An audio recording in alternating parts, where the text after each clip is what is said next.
चांद पर कितनी दूर तक कर सकते हैं मूत्र विसर्जन। आज से 300 साल पहले न्यूटन ने जब एक सेब को देखा तो उसके दिमाग में सवाल उठा कि ये क्यों गिरा, और फिर न्यूटन भाई साहब ने हमें इस बात का जवाब दिया कि सेब गिरा ग्रेविटी की वजह से। और जब हमने न्यूटन भाई साहब की ग्रेविटेशन थ्योरी को पढ़ा तो हमारे दिमाग में भी एक सवाल आया कि अगर हम दूसरे ग्रहों पर कूद पाए तो आखिर हम कितना ऊंचा कूद पाएंगे, क्योंकि ये तो हमें पता ही है कि ग्रेविटी ही वो कल्प्रिट है जिसकी वजह से कोई भी चीज धरती पर गिरती है, और ये कितनी स्ट्रांग है। इस फोर्स की लिमिट आपकी कूदने की क्षमता को भी प्रभावित करेगी। और ऐसे में हमारे दिमाग में एक सवाल उठा कि आखिर किस किस ग्रह पर हम कितना ऊंचा कूद सकते हैं। दोस्तों, यह मासूम सा सवाल मेरे दिमाग के चतुर रामलिंगम ने सोचा, लेकिन तुरंत मेरे दिमाग के तार बजे और मेरे दिमाग के रेंचो ने यह सवाल पूछा कि आखिर अलग अलग ग्रह पर हम कितनी दूर तक मूत्र विसर्जन कर सकते हैं। चलिए जानते हैं कि क्या होगा अगर हम अलग अलग प्लैनेट्स पर करें मूत्र विसर्जन। जानने के लिए वीडियो के अंत तक बने रहिए इस इंटरेस्टिंग सफर पर। एक एवरेज इंसान धरती पर सिर्फ 1.5 फीट तक ही ऊंचा कूद सकता है, और अगर हम बात करें पी रेंज की यानी मूत्र विसर्जन, तो एक एवरेज आदमी 2 मीटर तक ही मूत्र विसर्जन कर सकता है। लेकिन दोस्तों, क्या हो अगर हम यही कांड मरकरी पर करें? मरकरी हमारे सौरमंडल का सबसे छोटा ग्रह है और यह सूरज के काफी करीब है। अगर हम मरकरी पर कूद कर देखें तो हम आपको पहले ही बता दें कि मरकरी एक ऐसा प्लेनेट है जो कि काफी ज्यादा हॉट भी है और काफी कोल्ड भी। मरकरी पर का वो भाग जो सूरज की तरफ है, यानी दिन के समय यहाँ का टेम्परेचर 800 डिग्री है, और मरकरी के फार साइड यानी रात के समय का टेम्परेचर -138 डिग्री है। तो भाई, ऐसे प्लेनेट पर तो हम खड़े भी नहीं हो सकते, लेकिन फिर भी मरकरी पर हम खड़े होकर जंप करें तो मरकरी पर हम 4 फीट ऊंचा कूद सकते हैं, यानी लगभग राजपाल यादव के जितना।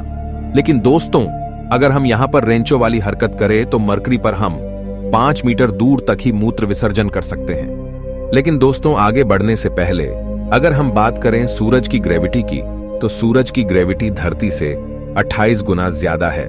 पर दिक्कत यह है कि सूरज पर कोई सॉलिड सरफेस नहीं है और न यहाँ के खतरनाक टेम्परेचर यानी 6000 डिग्री में हम सरवाइव कर पाएंगे। लेकिन फिर भी अगर यहाँ सॉलिड सरफेस होती तो आप यहाँ कितना ऊंचा कूद सकते हो? तो दोस्तों, सूरज पर खड़े होना तो दूर की बात है, हम सूरज पर होंगे तो इतनी ग्रेविटी हमें यहाँ क्रश कर देगी।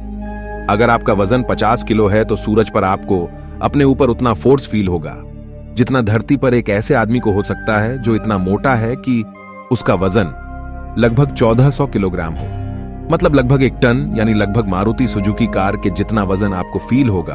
और सूरज पर रेंचो वाली हरकत करने की सोचना भी मत, क्योंकि हो सकता है यहां पहुंचने से पहले ही आपकी पेंट गीली हो जाए। लेकिन दोस्तों, डरने की कोई बात नहीं। अब हम सोलर सिस्टम के दूसरे प्लेनेट यानी धरती की बहन वीनस के पास चलते हैं। दोस्तों, वीनस यानी शुक्र ग्रह एक ऐसा ग्रह है जिसे हम अपनी धरती से नंगी आंखों से भी देख सकते हैं। यह साइज में लगभग हमारी धरती के बराबर ही है। यह मरकरी की तरह सूरज के पास न होते हुए भी सोलर सिस्टम का सबसे हॉटेस्ट प्लेनेट है। अगर हम शुक्र ग्रह पर कूद कर देखें तो हम यहां पर 1.7 फीट यानी धरती से थोड़ा सा ऊंचा कूद सकते हैं, और यहां आकर अगर हम मूत्र विसर्जन करें तो वीनस पर हम लगभग 2.2 फीट तक शूशू कर सकते हैं। लेकिन अगर हम चांद पर चले जाएं तो आपको बता दें कि चांद की ग्रेविटी धरती से 6 गुना कम है। ऐसे में एक एवरेज आदमी चांद पर 9 फीट तक कूद सकता है और चांद पर काफी दूर तक यानी 12 मीटर की दूरी तक सुसु कर सकता है। लेकिन दोस्तों, अभी तक बिल्कुल भी मजा नहीं आ रहा है, तो चलिए अब चलते हैं मंगल पर। दोस्तों, मंगल एक ऐसा ग्रह है जो धरती से साइज में आधा है, और मंगल हमारा फ्यूचर डेस्टिनेशन है जहां हमारी फ्यूचर जनरेशन यहां ऐसे ही कुछ कांड करेगी। अगर हम मंगल पर कूद कर देखें तो मंगल पर हम 4 फीट जितना ही कूद सकते हैं, यानी लगभग मरकरी के जितना ही, और यहां हमारी पी रेंज भी मरकरी जितनी ही यानी 5 मीटर होगी। लेकिन दोस्तों, हैरान मत होइए, मंगल पर एक और जगह है जहां हम काफी दूर तक कूद सकते हैं। वो है मंगल का उपग्रह फोबोस। दोस्तों, फोबोस मंगल का एक काफी छोटा उपग्रह है जिसकी साइज 22 किलोमीटर है, यानी माउंट एवरेस्ट से लगभग 3 गुना। यहां पर हम कूदने से पहले एक बार मूत्र विसर्जन करें तो यहां हम 3 किलोमीटर की रेंज तक प्रोजेक्टाइल मोशन में सूसू कर सकते हैं। हो सकता है कि हमारे सूसू की स्पीड इतनी हो कि हमारा सूसू फोबोस के चारों ओर ऑर्बिट करने लग जाए। लेकिन दोस्तों, अगर हम फोबोस पर कूद कर देखें तो फोबोस पे कूदने पर हम सीधे अंतरिक्ष में चले जाएंगे, क्योंकि इसकी ग्रेविटी इतनी कम है कि आप एक जंप में अंतरिक्ष में जा सकते हो। ऐसे में यहां कूदना खतरे से खाली नहीं है। तो भाइयों, चलिए चलते हैं अगले पड़ाव पर, यानी सोलर सिस्टम के सनी देओल बृहस्पति ग्रह पर। दोस्तों, बृहस्पति ग्रह एक गैस जायंट है।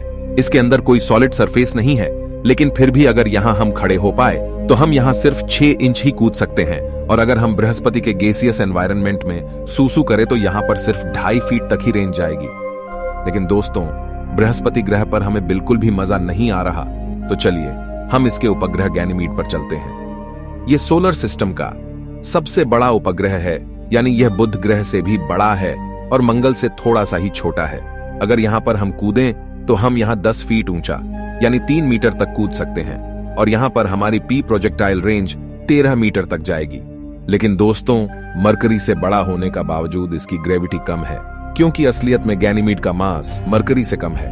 मरकरी मोस्टली आयरन से बना है, जबकि गैनीमीड आइस से, जिस वजह से इसका घनत्व कम है। गैनीमीड से आगे अगर हम शनि ग्रह पर पहुंच जाए तो आप जानकर चौंक जाओगे कि शनि इतना बड़ा होते हुए भी यहां पर हम उतना ही ऊंचा कूद सकते हैं, और पी प्रोजेक्टाइल यानी मूत्र विसर्जन भी उतनी दूर जाएगा जितना धरती पर, क्योंकि शनि भी काफी हल्का है, इतना कि इसे पानी में रखा जाए तो ये पानी पर फ्लोट भी कर सकता है। लेकिन शनि का उपग्रह टाइटन काफी अद्भुत है, जहां धरती की तरह नदियां, झीलें, सागर भी है।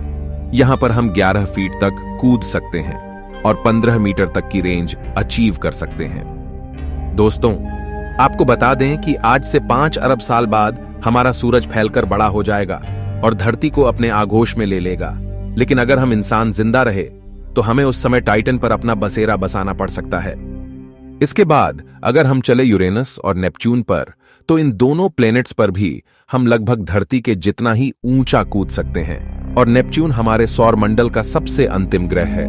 नेपच्यून के बाद भी कई बौने ग्रह सौर मंडल में मौजूद है, लेकिन अगर हम नेपच्यून के उपग्रह ट्राइटन पर चले जाए तो यहां पर हम 19 फीट की ऊंचाई तक कूद सकते हैं, और अगर हम यहां सूसू करें तो हम यहां पर 25 मीटर तक की रेंज में यूरिनेट कर सकते हैं। लेकिन दोस्तों, आप जानकर हैरान हो सकते हैं कि ट्राइटन एक ऐसा उपग्रह है जो लगातार टूट रहा है, क्योंकि ये नेपच्यून की ग्रेविटी की वजह से बिखर रहा है। इसका कारण है इसकी मनमानी। ये ग्रह नेपच्यून के चारों ओर उसके घूर्णन के विपरीत दिशा में ऑर्बिट करता है, और इस मनमानी की वजह से इसकी हालत खराब हो रही है।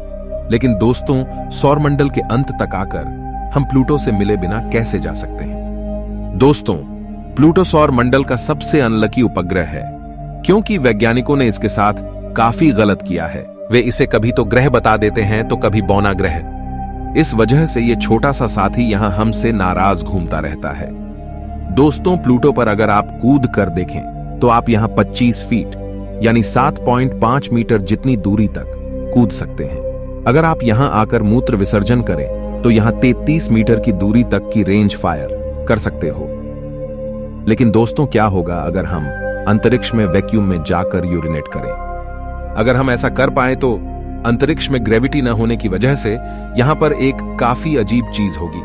मान लीजिए कि आप यूरिनेट करने में सक्षम हो, तब ऐसी स्थिति में यहां ग्रेविटी न होने से आपका यूरिन अपनी खुद की स्पीड की वजह से सीधा ट्रेवल करेगा, लेकिन यह स्पेस में एक बहुत बड़ा पानी का गोला बना देगा। संभव है कि हमेशा हमेशा के लिए आपका बनाया गया यह गोला अंतरिक्ष में ट्रेवल करने लगे। लेकिन दोस्तों, यह सिर्फ तभी होगा जब हम ये मान ले कि अंतरिक्ष में हमें उतना ही यूरिनल प्रेशर लग रहा हो जितना धरती पर लगता है। पर असलियत में जीरो ग्रेविटी में आप कोई खास यूरिनल प्रेशर फील नहीं कर पाओगे। इसीलिए अंतरिक्ष में एस्ट्रोनॉट्स यूरिनेट करने के लिए वैक्यूम सिस्टम का यूज करते हैं। अलग अलग ग्रहों पर भी आपका पी प्रोजेक्टाइल तभी अधिक रेंज अचीव करेगा जब आपको यूरिनल प्रेशर ज्यादा लगे।